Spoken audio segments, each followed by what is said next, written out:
Assalamualaikum. Walaikum assalam. Welcome to the member spotlight. Thank you for having me. Yeah, thank you for being here. Mhm. So, tell us about yourself and how you got to where you are today. Sure.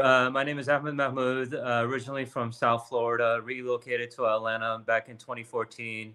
My entrepreneur journey started, believe it or not, with you, Kashif. After spending 15 years at Morgan Stanley, I remember vividly last summer you reached out to me inviting me to join AMCOB. And as much as I had this entrepreneurial spirit in me, I had to figure out my what and my why. And I remember we had a very lengthy conversation on a Saturday, and you gave me a lot of food for thought and welcomed me with open arms to AMCOB. And then rest is history. 8 to 9 months later, I found my own investment management firm, and I'm here to be in front of you as an entrepreneur. So thank you. Now, thank you for being here. So, tell us a little bit more about the services that Wakil Wealth Advisory provides. Sure, absolutely. So after spending, 15 years in corporate finance and investment management, I noticed that there was a lack of service, particularly to the Muslim community. And those Muslim investors who were investing, they predominantly invested just in Sharia compliant products, not really understanding of the what goes underneath those products. So for me, my value proposition was is that to create the knowledge that I gotten from working at investment management firms and to bring that to the Muslim community. So our approach is an asset allocation approach where we look at of everything that's available in the investment universal through the lens of Islamic finance and bring those solutions to Muslim investors in creating asset allocation portfolios based on each investor's risk tolerance. But outside of investment management, we also provide financial planning. So for those who are up and coming in their careers or who may have just went to a liquidity event or preparing for retirement or even starting a business, we look at your entire financial picture and see, what does both sides of the balance sheet look like for you from an assets perspective and liabilities, and how we were able to manage that to get you where you need to be and to achieve your financial goals. All right. Can you share with us some example that how you took a client and how they benefited from your service? Sure, absolutely. So one client does particular come in mind. This is a up and coming high income professional, and what happened in this case is, one of the things that are downfalls in Western civilization is that financial education is not taught in the public school system, and as a result, when I met this individual, this person's finances were all over the place. Their debt was through the roof, and there was really no meaningful debt repayment program, saving for retirement, and so forth. And literally, this person was living day to day when it came to finances. So I sat this person down and educated this person about financial acumen and so forth, and to really look at their finances from a different perspective.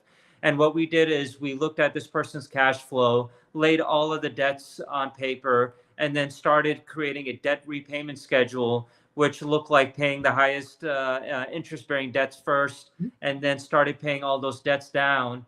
And then eventually, this person not only paid off their entire debts, but lives a debt free type of lifestyle.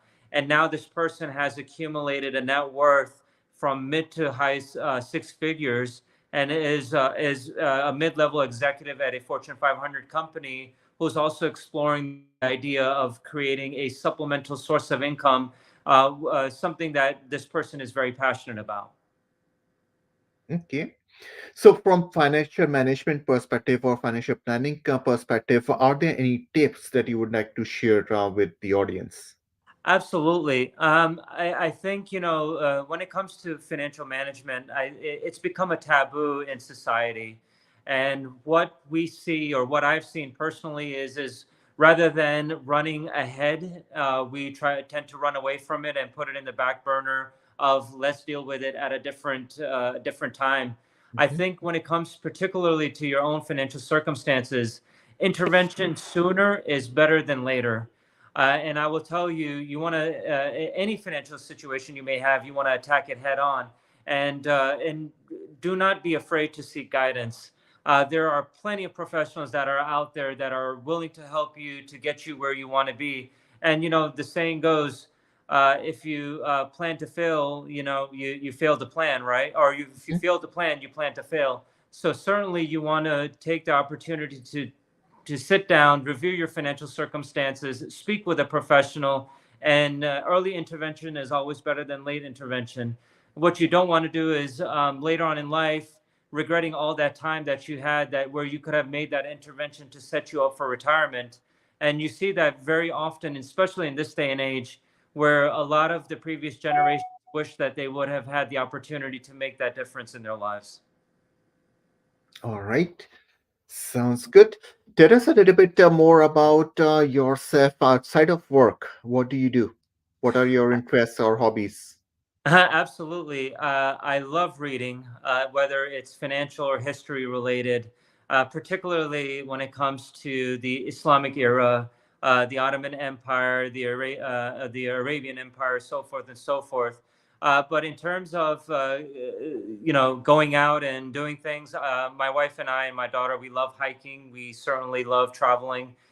Just in this past December, we visited Istanbul. Great country, beautiful city, very vibrant. And I just picked up the game of golf 2 years ago. So definitely enjoy getting out on the greens on Sundays and playing golf with the local golf friends that I have here. Okay, all right. That's good. Golfing is always a good sport to play. Yes, yes. And a good way to meet other entrepreneurs, believe it or not. Yes, definitely. Hmm. And so tell us a little bit about, if you can, overall financial advisory industry. Hmm. Do you have any perspective on where the industry is going? And especially as you are focused on the Muslim population, what do you see from that perspective? Absolutely. So before I left corporate America, I think with anything, whether it be legal advice, medical advice, any kind of professional advice, in the era of artificial intelligence, advice has become commoditized. But despite any large language model or neural networks, etc., what artificial intelligence cannot do is replicate the human behavior. And I will tell you, for those who are seeking advice in their, personal or professional lives, there is a human element that's involved that cannot be replicated. And particularly in my industry, right? When we build relationships with clients, we're not building a relationship with a client specifically, we're building a relationship with their entire family. Because when you have clients who have accumulated wealth, there is a point in time where they're going to talk about what they want to do with that wealth, whether it be philanthropic, or leaving a legacy for their children, Mhm. or whatever it may be, right? And that human element cannot be replaced. So while advice can be commoditized, and clients can invest by way of whether it's a robo advisor or a artificial based type advisory type platform, the human element is certainly that's going to be a key role. And that's something that cannot be replaced, particularly when investors or even clients are looking for advice that is specialized and catered to them, particularly in the Muslim community. I think now more than ever, based on the social and political circumstances, you're going to see where Muslims want to invest aligned with their values. We see that in what's going on in the universities. There's call for divestment in the defense industry. There has been boycotts and so forth. And for Muslim investors, I think now more than ever are more keen on investing with their values and their beliefs. And I think that's only going to continue to grow.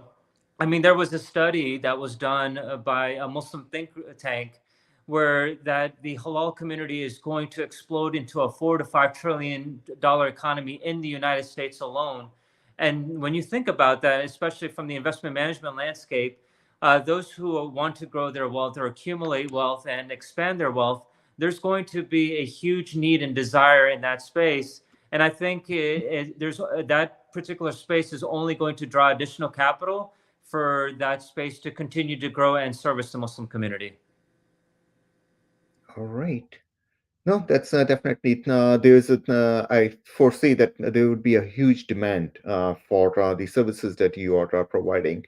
So Mm-hmm. right now you're based in Atlanta, Mm-hmm. and that's where your practice is. Where do you see your practice in the next 2 to 3 years? Inshallah, I want to take it from a solopreneur to a seven-figure dollar firm, where not only do I have an entire team for my that's working with clients, but particularly, and I remember we had this in one of our peer advisory groups. What does the future look like? And nothing would make me more proud for my firm to become an investment powerhouse to the likes of the ones that are already out there, such as like the Goldman Sachs, the UBSs of the world. Particularly, my niche has been in wealth management, but I would also like to create an arm that's focused in investment research and also investment banking to help deploy capital in Muslim-owned businesses, and that's directly aligned not only with their values, but also giving that backbone to Muslim businesses to help grow their entrepreneurial spirits and businesses, just like we've seen in corporate America. All right, that's definitely exciting. How soon do you think you can achieve that target?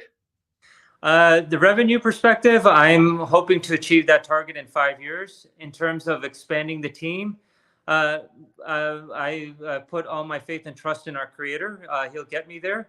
But as soon as I can bring scale, I think, and attract capital, not only from an investor perspective or client's perspective, but those who want to invest in my entity and help me grow, I think that it's very achievable, hopefully in the next decade. I'm very ambitious All about that. right. Okay, perfect. Looking forward to seeing your growth and see you providing more and more services to our community. Inshallah. Anything, last question, anything that you would like to share about you or your firm, or any advice that you would like to give to fellow entrepreneurs? Absolutely. I thought about this question deeply last night in preparation of this.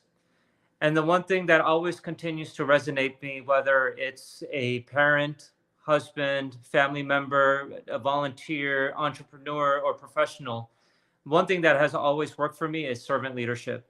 If you always go into any particular environment, whether you're sourcing clients or you're looking to volunteer or you're looking to get a deal done, if you go in the mentality or in the lens of servant leadership, more than none, you're going to get the desired outcome. Servant leadership has always worked out for me, whether it's managing upwards and downwards.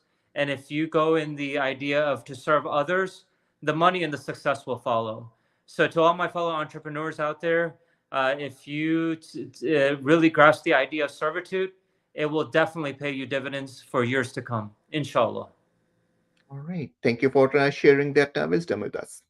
Thank you. And thank you for being part of MCOP, and looking forward to seeing your growth in the many years to come. Thank you so much, Kashif. I appreciate the time. Thank you. Assalamualaikum. Wa alaikum assalam.